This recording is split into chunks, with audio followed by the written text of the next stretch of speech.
daal yaxi kese la dafa xëm kon dafa lakk ba xëm wan la da ngay jàkkaarloo yaxi faar yeeg lépp ak bëñ yeeg lépp moom desewul yaram daal waaw.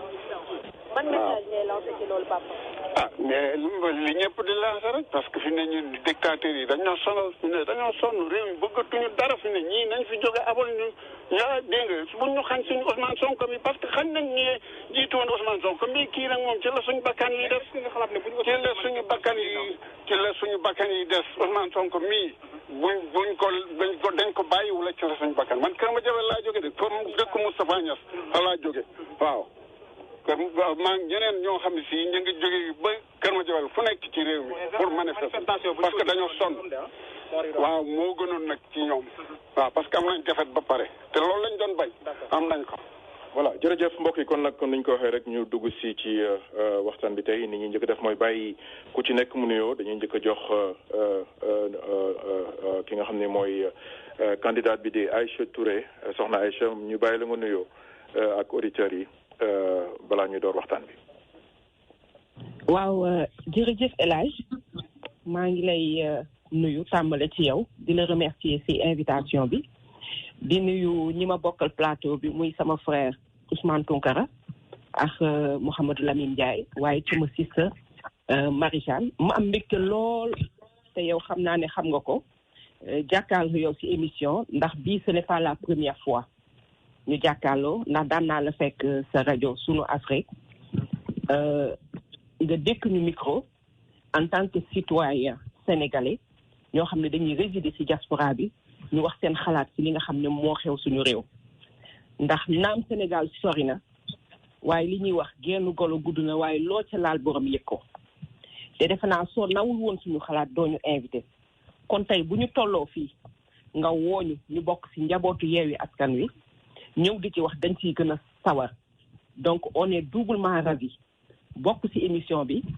jàkkaale yow fas yéene tontu indi suñu xalaat ci li nga xam ne moo xew réew mi mais El Hadj danga may permettre aussi ma profité ci nuyoo bi di jaale képp koo xam ne mbokk ñi nga xam ne ñoo ñàkk seen bakken ci manifestation yi am tey ndax bakken dafa fort te métti bi boo ko bëggee natt da nga koy natt ci sa bopp bu doonoon sa doom walla sa mag ndax ku mu daloon tey émission bi ñuy toog di wax sax duñ ko dal kon mën nañu man ci natt tey métti gi ne ci ñooñu nga xam ne ñoo ñàkk seeni mbokk ci mbir mi képp koo xam ne aussi yàlla def na nga am ci ay gaañ-gaañ ñoo ngi ñaan suñu borom mu fëgg sa bopp nga jóg ci jàmm salaam dellu ci say mbokk dellu say yitte te képp koo xam ne teg nañ la loxo tey fanaani woo sa kër yàlla na la yàlla woyofal ba nga ñibbi sa kër nekk ci sa njaboot donc ñu ciy profité aussi également di remercier waa New York aussi ci taxawaay bi encore une fois kenn du ne bulet ndax képp ku jël pancarte taxaw ñëpp di la xool nga bàyyi sa liggéey je pense que boo fa taxawee Sénégal yëpp nga fa taxawal te ku fa taxaw tey bu mënoon Sénégal fa nit ñi taxaw foofu lay taxaw donc acte symbolique boobu xam ne ñoom def nañ ko au nom de tous les Sénégalais de la diaspora et même bi qui réside au Sénégal ñoo ngi leen ci jaajëfal à travers ma voix ñoo ngi leen di remercier bu baax yëkkatiwaat ngeen honoré waat ngeen Sénégal yi nga xam ne ñoo nekk ci diaspora bi donc El Hadj encore une fois maa ngi lay remercier ci invitation bi mais aussi di préciser ne daan nga ma fi invité avec casquette citoyenne bu nekk ci diaspora citoyenne sénégalaise mais également responsable politique bi ma doonoon casquette boobu laay jël tey sol ko ñu ànd bokk jàngat li xew Sénégal et beneen yoon ñu dellu si fi compte tenu sa tënk yi ñu am jamono yi ci wàllu propagande dinañ ci dellu si waat yoo xam ne dinañu gën a yaatal donc jërëjëf El Hadj. voilà di la fàttali tamit Ousmane Diemba Ndiaye suñu xarit moom it mu ngi ci ligne bi ma bàyyi la nga nuyu ko. waaw jërëjëf kon Ousmane allez-y oui Ousmane Diemba. waaw Ousseynou Ndiémé Ndiaye la. Ousseynou I'm sorry I'm so sorry. non Ousmane neex na lool. Ousseynou Ndiémé Ndiaye moom fi mu nekk non amul benn problème dama lay tooñ rek Ousmane moom neex na lool sax fi mu nekk waaye. Ousseynou tamit neex na. so maa ngi lay nuyu d'abord donc di la remercier di nuyu suma mbokk yi nekk ak man ñëpp bokk waxtaan wi di nuyu suñu auditeur ak auditrices yi Yewwi Askan Wi ak wàllu yëpp jërëjëf. dafa am na solo trop ñu comme ça mu gën a gaaw ñu nuyoo comme ça dugg ci waxtaan bi ñu ngi am sëñ Ousmane Tounkara Ousmane bismillah. waa El Hadj maa ngi lay nuyu di nuyu suñu sœur Aïcha di nuyu suñu xarit Ousseynou di nuyu sa auditeurs yëpp à travers le monde et surtout encore Amérique waaye comme ni ko suñu sœur bu baax bi defee léegi rek dañuy tàmbali ci vraiment jaale ñi nga xam ne ñàkk nañu seen bakkan ci Sénégal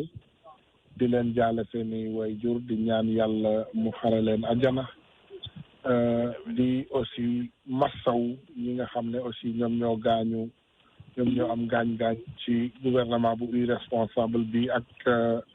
façon bii nga xam ne moom lay doxalee réew mi ñoom it ñu ñaan yàlla rek mu fëggal ñu seen bopp te ñu delluwaat ci seeni ay activité ci lu mu gën a gaaw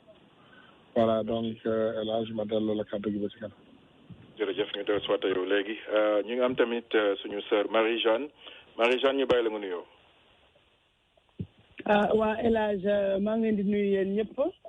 ñu nekk ci panel bi di jox teg jël nuyoo bi teg ko ci loxo suñu honorable Aïcha Touré mu séddaleel ma ko ñëpp ci ñëpp di transmettre sama condoléance famille yi nga xam ne ñoom ñoo perte ak ñun ñi nga xam ne ñun tamit ñoo perte parce que du ñi dem ay martyrs du Sénégal lañu nekk ñu juste seen famille ñoo leen perte ñu leen di masaw bu baax a baax vraiment di ko naqarlu bu baax a baax donc di ñaan yàlla rek li ñu wax fii yëpp nekk loo xam ne dina jëriñ askan bi merci. jërëjëf kon ñu ñëw ak tamit suñu jeune frère Mohamed Lamine Ndiaye Mohamed ñu bàyyi la mu nuyoo. asalaamaaleykum waaw doyen El Hadj maa ngi lay nuyu di nuyu ñi nga xam ne ñoom laa bokkal plateau bi honorable Aïcha sama coordinatrice Marie-Jeanne Ousseynou maa ngi lay nuyu ak Ousmane maa ngi lay nuyu donc daanaka ñun li ñu waroon a wax yëpp ñi ñu jiitu jaar nañ ci te ñoom ñooy suñu ay kilifa surtout kon xam naa ñu ngi xaar question wu débat bi rek ñu daal di ci participer jërëjëf. bismillah voilà donc noonu la ñuy def rek ñëw ak Soxna Aïcha kon comme ni nga ko waxee rek jàngat situation wu Sénégal bu ñu nee Sénégal comme ni nga ko waxee gennu golo gudd na waaye loo ci laal mu yëg ko la ñuy dund foofu diaspora bi yëpp moom la ñuy méttitlu sa jàngat ci situation bi. waaw El Hadj merci beaucoup c'est une situation vraiment mën nañu wax déplorable loo xam ne mënul naa ñàkk te vu ñi nga xam ne noonu la Sénégal di doxee at yu mujj yi nekkul li nga xam ne daf ñu bett mais yaakaar naa ne mënoon nañ ci bañ a egg su ma fàttale ko 11 ans ci ginnaaw muy 2011 nit ñi xeex bañ dem 2012 ñu amoon mbégte lu rëy parce que defoon nañu benn pas en avant si wàllu démocratie beneen pas parce que dafa am lu ñu bañaloon ko suñu démocratie bañaloon ko suñu réew ba teg un pas mais aujourd'hui dafa mel ni dañ teg benn pas dellu juróomi pas en arrière et c'est ça qui est triste loolu mooy lamentable mooy li nga xam ne moo doy waa si wàllu démocratie ba nga xam ne dañu dem ba nga xam ne le minimum si liberté nit mooy protester wax ne lii neexuma dem ba koy privé ay doomu aadama ñi nga xam ne ndeysaan il y a quelques années dañu xeex dañ la faral dañ la jàppale ba nga nekk fi muy situation bu doy waar te li ñuy tiital mooy demain lan mooy xew donc aujourd'hui boo xoolee démocratie Sénégal parce que je parle de manière globale boo xoolee ay at ci ginnaaw ñu bari les gens parlaient de dictature rampante on a parlé de dictature debout aujourd'hui on parle de dictature confirmée extrêmement préoccupante je me rappelle en 2016 dafa am benn poste bu ma defoon mu amoon ñu ko cher lu bari mais tey la gën a am sens parce que dama ko titré woon Macky Sall un danger ascendant te boobu maa ngi doon sóor lii et c'était en 2017 mais ni ma ko waxee. xam naa ay Aïcha dañu baal rek loolu nga wax noonu ci Macky Sall nga wolofal ko gars yi dégg ko. waa dama ko bindoon bataaxal boo xam ne en 2017 ma jël ko posté ko sama page Facebook ne Macky Sall danger nag dina ma xaw a jafe maanaam pour si wax ko si wolof xëy na Ousseynou Ndiémé Ndiaye dina ma ci jàppale boo xam ne day màgg daal maanaam mbir la moo xam ne. fitna voilà fitna buy màgg parce que jamono yooyu dama gisoon ne ñëwoon na mu ne damay def 5 ans mu indi 7 ans jamono yooyu gisoon naa ne responsable politique génn na wax ñu dàq ko jamono yooyu gisoon naa ne Karim Wade topp nañ ko bàyyi ñamu àndaloon te ñu jiiñooñu leen jamono yooyu gisoon naa ne ñu ngi woon ci mbirum Khalifa Sall looloo taxoon ma bind un danger ascendant ba tey fii ñu toll nga xam ne dañuy dem ba confisquer li nga xam ne mooy droit nit pour mu wax li nga xam ne moom la xalaat wala mu mën a circuler ci dëkk bi te xam nga fan la dangereux chaque fois damay joxe benn misaal dama naan gis nga cin buy bax toggkat yi xam nañ li may wax gis nga cin buy bax mag ñi ñu jàngal togg dañ naan la bu demee bay bax da ngay ubbi cin li tuuti mu am fu cóola li di génnee mooy tàngoor bi ci biir boo demee ëpp cin bi rap muy bax day jékki kubéer gi tëb xalangu fee xam nga lu koy indi démocratie dafay noyyi réew dafay noyyi peuple dafay noyyi boo ubbee cin li may yoo ko fu mu noyyee fu mu exprimer woo à travers ay manifestations wala di wax li nga xam ne mooy jëmale réew mi kanam wala aussi ñeme wax la ne fi nga nekk du foofu li ngay wax ànduma ci dafay jékki dafay indi situation bi ñu toll nii et damay ñaan yàlla mu yem ci bañ a continuer parce que on peut beaucoup perdre avec ça on n'a rien à gagner donc foofu laay yemagum pour l'instant et pour juste dire que c'est une situation qui est déplorable qu'on aurait pu éviter mais aussi gis ci réew mi nu muy doxee ces 10 dernières années il fallait s'y attendre. Voilà, c'est bien dit muy lu am solo kooku mooy soxna Aïcha Touré comme ni mu leen ko waxee casquette bi nga xam ne ni la ñëwee tey leeral na ko wante ñu leen di fàttali rek moom mooy candidatu Yewwi Askan Wi ànd ak wàllu au passage ñu nuyu suñu mbokk waa wàllu yi ñu ngi àndoon nag tey waa Yewwi Askan Wi dem ci marche boobu nga xam ne am na ci buntu consulat bi day foofu lay ñëwee ak Ousmane Tounkara am na ñu bëri ñuy wax Ousmane Tounkara ne que ne président Sonko dafay woo doomu jàmbur yi moment boobu doomam moom mu ngi dem di jàngi am ku ma woo ne ma mun naa dugg ma ne ko nag tey laan bi dafa xaw a xat mi ne ma ko nag El Hadj yóbbante àq la nag ma ko yeggal mi ne ma wante ñoom nañ fàttali mbokk yi jamono ji Macky Sall di nekk ci opposition bi fan la jabaram nekkoon fan la ay doomam nekkoon mosuñu leen seen fenn Ousmane ñu bàyyi la nga ñëw ak ñun ci situation bi. voilà El Hadj defe naa alhamdulilah comme niñ koy waxee toujours rek am na ku war a muté nag gars yi pour ku kiiwul nga muté sa téléphone rek nga muté sa téléphone ba ñu jox la parole ñu baal ñu. voilà dina day bari bruit voilà donc El Hadj ñu ngi lay gërëmaat bu baax a baax man moom xam nga ni ma koy defee la toujours rek damay jël temps vraiment déglu suñu naataango yi comme ça bu ko defee ñu mën a indi rek ay leeral te leeral yi aussi ñu mën ko teg ci yoon. El Hadj, le président Ousmane Sonko est le prototype parfait de ce que notre constitution a demandé à un leader politique. mooy nga jàngee non seulement nga jàngee ci école sénégalaise yi ngay fajoo Sénégal sa famille dëkk Sénégal di fajoo Sénégal say doom di jàngee ci école Sénégal yi xam nga loolu li muy waral El Hadj loolu day tax ba yow di nga toppatoo xarale yooyu parce que sa njaboot bi moom lay jëfandikoo. le président Ousmane Sonko ku ko xam El Hadj gis nañu ne tukki sax bokkul ci ay bëgg-bëggam c'est un panafricain à 180%. donc defe naa loolu ñi koy wax dañu bëgg rek lu ñu wax xam nga doomu aadama bu bëgg lu mu wax moom même bu amul lu mu wax dina am lu mu inventé voilà donc loolu moom defe naa nañ ko balayee tegee ko de côté le président Ousmane Sonko fàttaliwaat na ko Sénégalais yi encore te feddali na li nga xam ne moom la waxoon Sénégalais yi salaire député bi muy jël daf ko diviser en 3 am bu mu jox pouponnière Kaolack foofu ci dëkk ba nga cosaanoo beneen bi mu jox ko ay femmes transformatrices Casamance benn pàcc bi lay dundee salaire député bi daf ko laalul sax faf defe naa loolu adduna bi yëpp xam nañ ci dara dafa laalul sax salaire député daf leen ko jéggal donc comme nim ñu koy fàttalee toujours nee na moom politique daf ko jàppee jaamu yàlla hélas gis nga Macky Sall baalul sénégalais yi dara maanaam lépp lu ko Sénégal war a jox jël na ko ba jël luñ ko warut a luñ ko joxul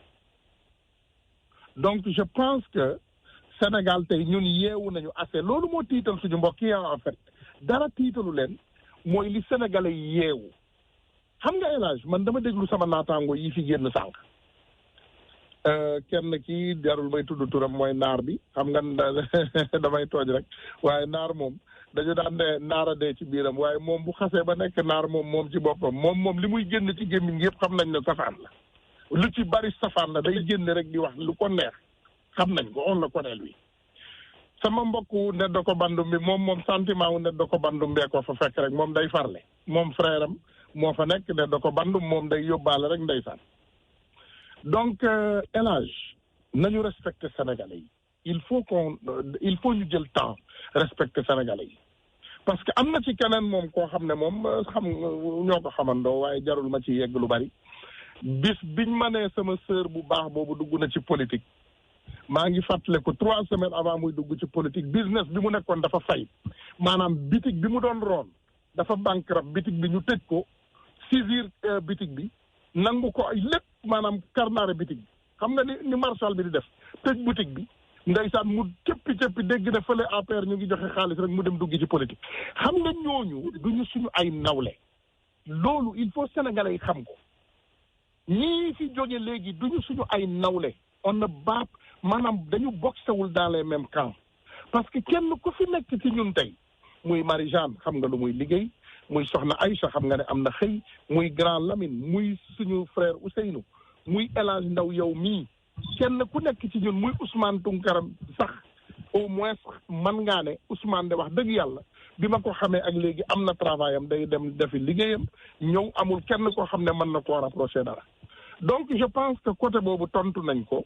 te couvrir nañu point yi ñu war a couvrir ci côté boobu yëpp donc ñu bàyyi noonu beneen côté bi élage mooy ma ñëw ci lu gaaw rek ci ñi nga xam ne ñoom la ñu faat nii Sénégal xam nga Macky Sall il a fait les menaces et nous on a averti de ces menaces hier ku déglu Pape Alé Niang démb Pape Alé Niang démb wax na ko Sénégalais yi nee na Macky Sall jox na maanaam nee na gaayam yi jox na leen xarale yi war yëpp donc ñoom ñooy xool nuñ koy doxalee yoonu kenn new ci ku ci dee yaa perte du ci sax ubbi enquête xam nga loolu démb lañ ko wax tey élage ñu dem rey ñetti doomu jàmbur kenn ki ndeysaan grenade lacrymogène lañ doon sànni mu dem taali ay mat la yoo xam ne benn jeune mi ngi fa doon nelaw benn jeune handicapé jeune bi lakk ba jeex tàkk beneen bi Ziguinchor balle réelle la ñu génnee tiire ko ci foule am ñun ci gaañ am kuñ ci faat bakkanam jam ko ci baat mu dee keneen ki moom élage Bignona dafa amul woon sax marche imagine nga dëkk bu amul sax manifestation kenn manifesté wul nga dem fekki doomu aadama ci siège nga tiire ko balle réelle mu dee nga mën a toog fii ne voilà donc doomu jàmbur yi waru ñëw génn voilà ku ci dee yaay perte man dama yaakaar ne man suñu nit ñi seen xel yi billaay wallaay du dox nga am doom nga am yaay nga am frère ngay sénégalais comme ñun ñu ne résistance c'est un droit bu fekkee ñoom xamuñu constitution bi li mu wax nañu dem xoolaat ko maanaam dañu ne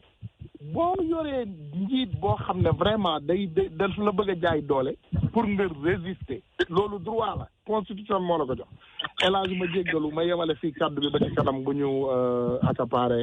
micro bi. d'accord ndax xam naa ne ñu war a kii dafa baax. d'accord voilà waaw léegi damay enchaîner rek ak Marie-Jeanne balaa may ñëw ak Ousseynou ak Mohamed Lamine Marie Jeanne jigéen ñi gis nañ coono bi nga xam ne nii moom la ñuy dund seen doom yi ñooy dem ci marché yi ñoom ñooy wàcc liggéey tamit am na koo xam ne nii ñu ngi ko gis ñoo xam ne nii ñi ci wàccoon liggéey ca jamono jële ba léegi noppeeguñu c'est mujjul fenn ban message nga am pour suñu mbokku jigéen ñi ak li nga xam ne nii ñu ngi koy dund ci Sénégal ci jamono ji wante tamit gis nañ marché yi nga xam ne mu ngi am ci diaspora bi un peu partout. waa El Hadj loolu moom li ma ciy wax pour jigéen ñi ñëpp loolu métti na parce que gis sa doom muy dem di marché ba kii fekk ko ci mu ñàkk bakkanam fekk ko ci loolu ñëpp lay métti mais dañu toll ci instant boo xam ne fi mu nekk nii amul benn dëkk bu nekk ci àddina boo xam ne mës naa yegg fenn te jaarul ci lii ñuy def nii fi mu nekk nii. donc par A ou B dina am ñoo xam ne dinañ ci bàyyi seen bakkan li gën a important bu ñu bosee xol yi ba pare mooy que rek ne ñi nga xam ne bàyyi nañ ci seen bakkan que ce ne soit pas en vain que ñu jël ci loolu ñoonu seen bakkan yi ñuy sacrifier ñu jël construire ci pour def dëkk boo xam ne ñoom fa ñu nekk ñu ngi xool di wax ne man kat teel naa génn àddina waaye fii li ma fa bàyyi li tax ma génn àddina jar na ko. parce que boo xoolee problème bi mooy que ñun su fekkee ne fekkoon ne suñu parents yi def nañu xeex bi bon ñun duñu am di ñëw di def xeex bi donc defe naa ne cercle vicieux bi war nañ ko war a arrêté léegi nii mooy que fi mu nekk nii ku nekk temps bi nga dund li nga xam ne moo fa nekk soxla yu ñu war a faj ku nekk war na ci xar tànk tubéyam jàpp ci ba mu dëgër donc ku sa doom di demul pour parce que dafa bëgg ñu rey ko dafay dem parce que dafay xeex akam ak yelleefam dafay xeex pour que moom ci boppam mën na nekk ci dëkk boo xam ne fu mu dem ñu ne ko foo jógee mu ne leen man fii laa jógee mu yëkkati ay mbëggam yëg boppam comme ni américain bi di yëgee boppam comme ni français bi di yëgee boppam donc xeex bi ñuy xeex nii c'est vrai que dina am ay dommages collatéraux mais par A ou B il faut ñu jaar fii pour mun a yegg fi nga xam ne foofu la ñu bëgg a yegg parce que Macky Sall bu ñu ko bàyyee Macky Sall bu ñu ratee nii Macky Sall 2035 la jëm wala lu ko weesu parce que dina am moyen yoo xam ne doole boo xam ne benn Sénégal dootul naan li ko naqari donc xeex bi léegi la métti na li ñuy dal parce que ñun ñooy jur suñu doom yi di dem foofu noonu mais ñun suñu bopp sax dañuy dem ci biir terrain bi yaay yi dañoo war a dem ci biir terrain yi ci kaw terrain bi def li ñu war a def parce que keroog bi jigéen ñi waxee gis naa conférence yu jigéen ñi man sam bopp daf ma encouragé ba nga xam ne parce que xam naa ne jigéen bu jógee takk ndigam rek li mu bëgg a def na ko def donc rek ñu bësaati xol yi rek te xam ne que il faut qu'on passe par la liberté ne se négocie pas ça s'arrache il faut ñu xeex pour que ñu mel ni ba Macky Sall ak ñi muy àndal mun a génn suñu dëkk jox ñu suñu dëkk ñu moomaat suñu dëkk ci yeggal suñu dëkk fi nga xam ne foofu lañ ko bëgg a yeggale donc vraiment loolu laa amoon lu ma ciy wax ñu bës xol yi rek te xam ne il faut ñu jaar fii voilà merci. voilà am na solo Marie-Jeanne ma ñëw ak le jeune frère Mohamed Lamine balaa ma ñëw ak Ousseynou Mohamed Lamine dégg nañ le leader Ousmane Sonko bi muy def tey sortem bi ci live bi plus de 50,000 views muy wax ak jeunesse bi wane ne li muy def jeunesse bi moo gën a yokk tax mu koy def ban jàngat nga am ci message boobu nga xam ne nii le président Ousmane Sonko def na ko tey. waaw merci El Hadj question bu am solo la parce que tey sooy xool live bi dafa mel ni dafa battre record yëpp ñëpp dem seetaani ko loolu mooy dafa mel ni comme maanaam question bi nga posé woon grand Ousmane Sank que ni nit ñi naan waaw président Ousmane Sonko lu tax mu yóbbu doomam ba pare woo nit ñi xamuñu ne moom lu mu mënti def du tere le contrat est déjà signé le contrat est déjà là mooy digganteem ak jeunesse bi te day gën di yokk donc nekkul c'est pas une question de ay ñoom bu ñu yàqee daram wala ñoom bu ñu ko tuumaalee wala dara day wàññi dara ci suñu cofeel ñun li nga xam ne dañuy liggéey ci biir Pastef et là li may wax ni ñi may liggéey ñu liggéey ñun balaa ñoo gën a mën a def suñu massification mooy ñoom bu ñu déclenché seen machine kii boobu mooy li may woowee machine diabolisation heure bu ñu ko laalee day yokk cofeelu sénégalais parce que sénégalais nanguwuñu ku leen di not donc rawatina nag yow bëgg a néewal nit ki doole sax nga di sos di def ay affaire yu kenn xamul tey xoolal li fi xew bërki démb rek diggante le 8 ak léegi bañ fi arrêté nit ne jàpp ni ñoom rebelle la ensuite tere manifestation bi terew léegi Ousmane Sonko bu war a def live léegi lam doon def sax ci ay nit dafa gën a yokk xoolal tey marche tey bi ñëw nañ encercler këram génnewuñ ko terewul liggéey bi xale yi ñi ko waroon a def dañ koo def dañoo dem taxaw manifestation am na ba romb feneen fudul Dakar donc pour man li ñuy def nii yëpp peine perdue la li gën a yomb pour ñu convaincre sénégalais du nekkul ne da ngay jeter l'anathème sur Ousmane Sonko mais defal li tax sénégalais yi teg la fi yow gis nga ñun ñi ngay gis ñëpp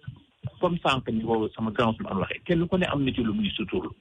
ñun duñ topp kenn di ko ragal ginnaaw léegi nag bu fekkee def nga li nga war a def bu ko ñëpp tegee seen bët ni yow yaay waay mais defuloo ko ba pare bëgg a jeter l'anathème sur keneen alors que donc moom Macky Sall son génie politique moo créé carrière politique Ousmane Sonko kon def ndànk am na ci sens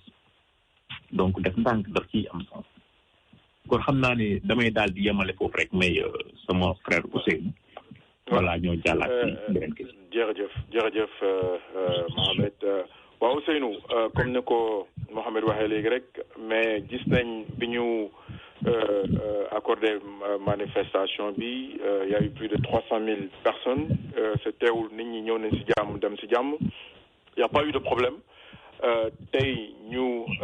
bañal leen manifestation bi moo am ci ay nit ñu dee ban jàngat nga ci am. waaw jërëjëf d'abord bala ma egg si loolu maa ngi jaale ñëpp jaale ñi nga xamante ni seeni mbokk dem nañu mais jaale waa Pastef waa Yewwi Askan Wi Wallu Sénégal gi yëpp ñu ngi leen di jaale parce que naqar yu ñëpp ñoo ko bokk mais dinaa dellu si tuuti tamit sax ci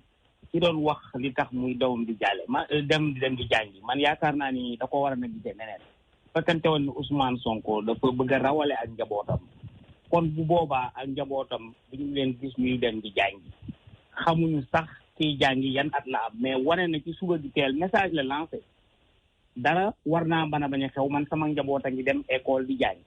donc nëbbuma ko xam na fu muy ne fu muy jàngee sax ñu yokk ci ni école publique la njabootam di jàngee demuñu privé te loolu je crois que réforme ak information bu baax a wax nit ñi la que doomam demul sax privé école publique sénégalaise lay jàng loolu lu am solo te yaakaar naa ni bu ñu doon seet leader yi nga xamante ni wala ñeneen ñi nga xam yàlla xaw na leen may tuut léegi ñu koy def je crois que bareetul Sénégal alors que l'école publique moo ñu formé ñu ñëpp moo formé Macky formé keneen te je crois que loolu réforme la yoo xamante ni message yoo xam mu ngi koy lancé bu ragalan day bunkériser sa famille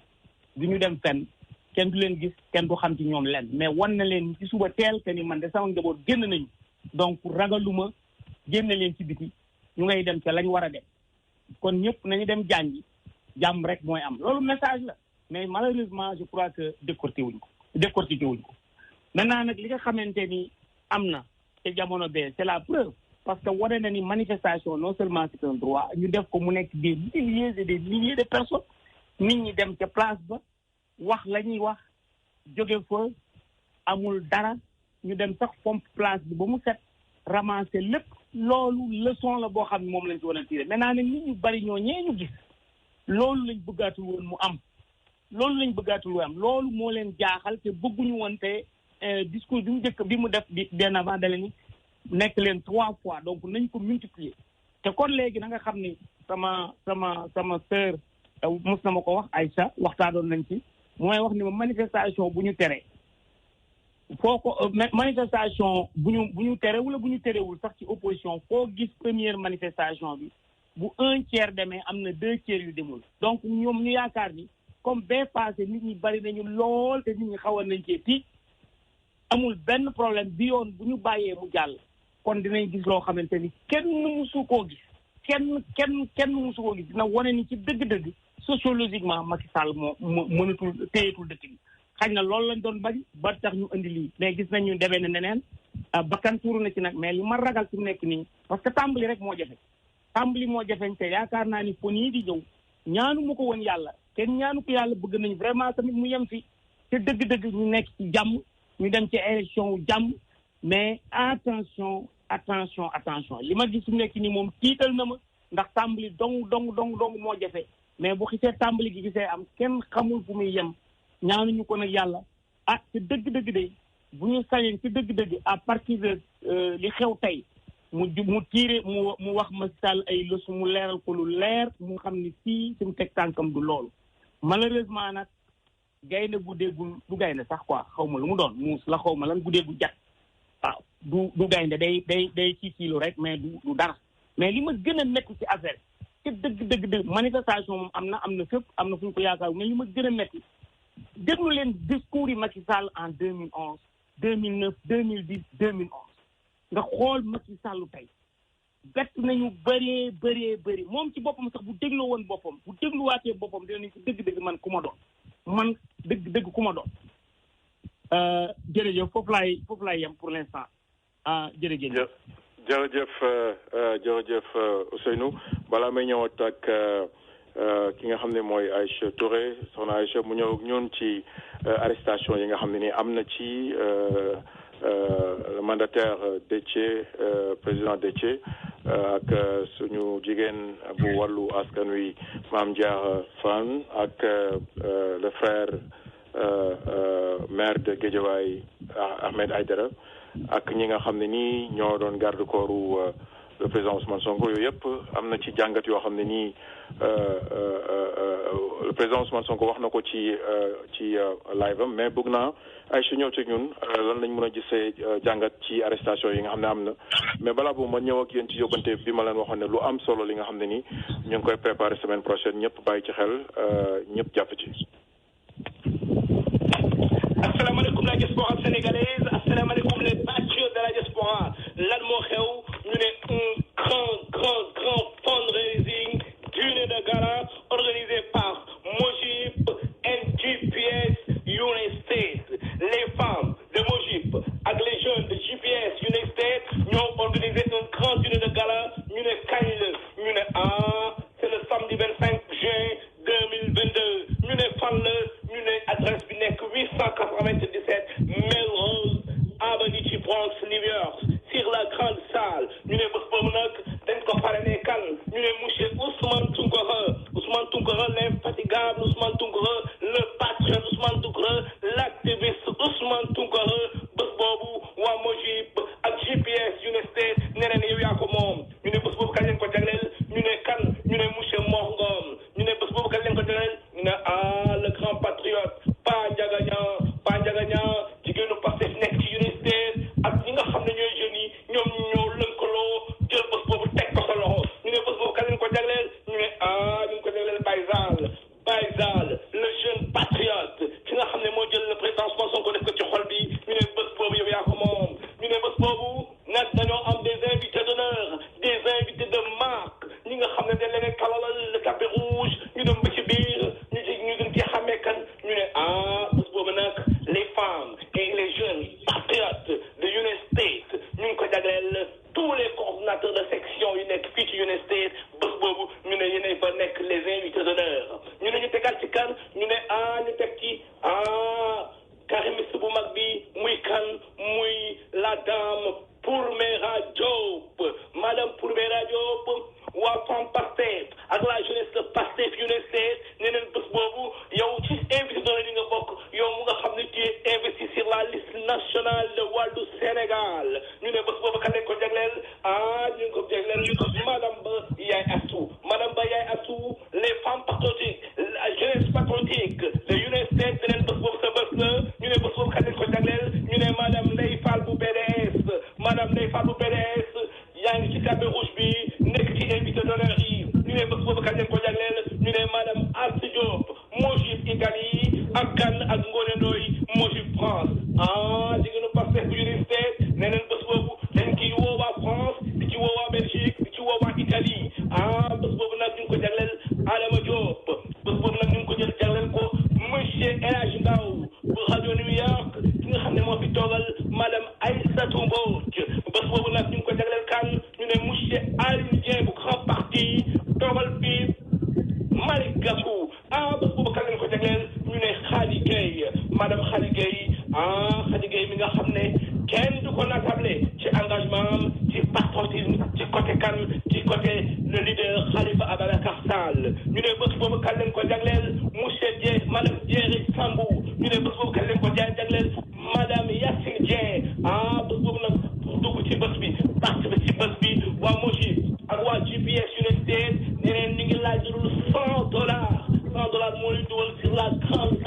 mer Rose nga dugg fa nag enjoy sa night jàppale jigéen ñi jàppale góor ñi seen combat bi nga xam ne moom lañ bëgg jongal ci élection législative jëm ba 2024 c'est les élections présidentielles boobu nag te woo tous les patriotes de la diaspora di ci woo waa Pastef ak tous les partis composants de wàllu Yewwi Askan Wi ak tous les sympathisants bés boobu nag mu nekk bés bu nga xam ne dafa nar a ala dawme bés bu nga xam ne nag waa massification Pastef nee nañ dañ fay teew ak seen machine bi nga xam ne ci jour bi da ngay ñëw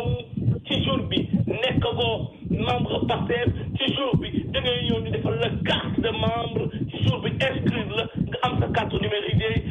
bés boobu moo fa dëgg ne ma master bés boobu nag ñan ñoo ko organisé muy les grandes dames dama ne ñoom Sër Diop ñoom Manfa ñoom Marjane buñ jàkkaarloo la jeunesse patriote dama ne foofu dafa nara à la dawme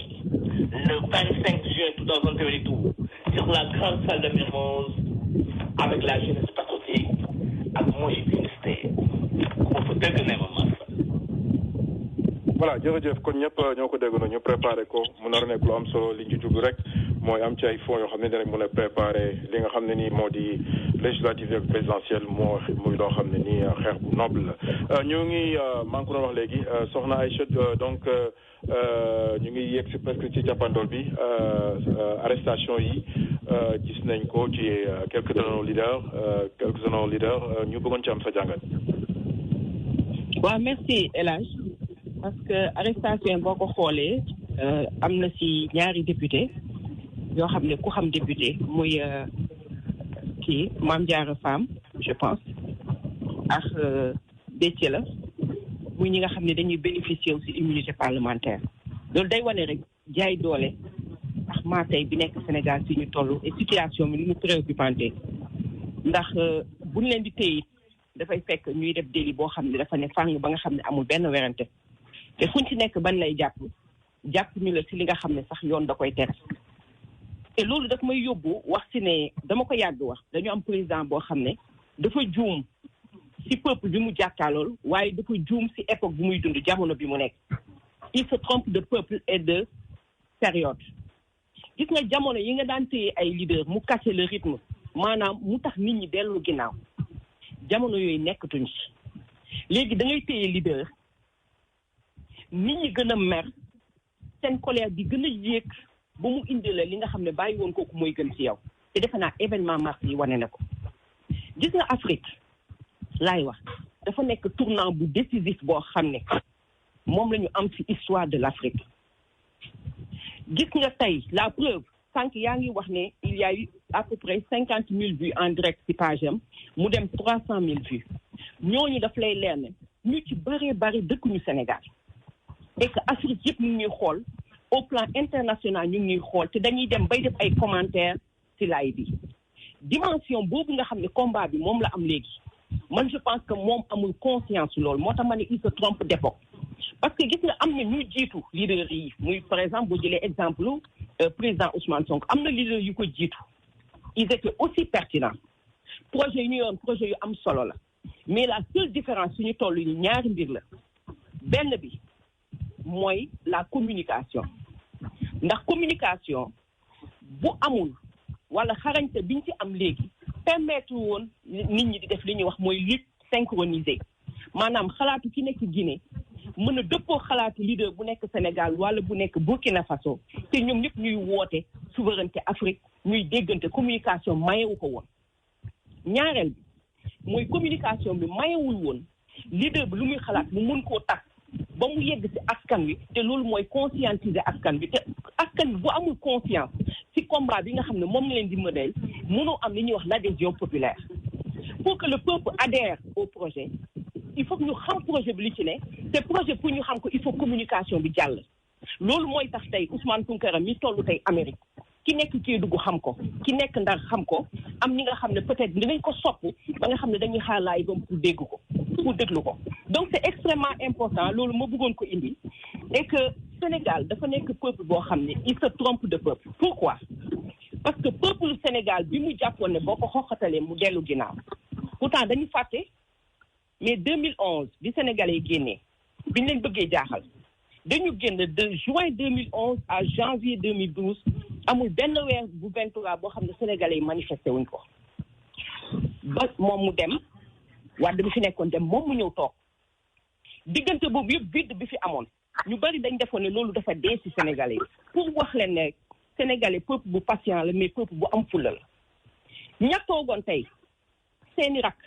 ak ñoom ci boppam ñoo dellu jógaat tey parce que nit borom mi bejjaaw ay kilifa yuy bokk ci marché yi c'est la première fois ñu fëte nii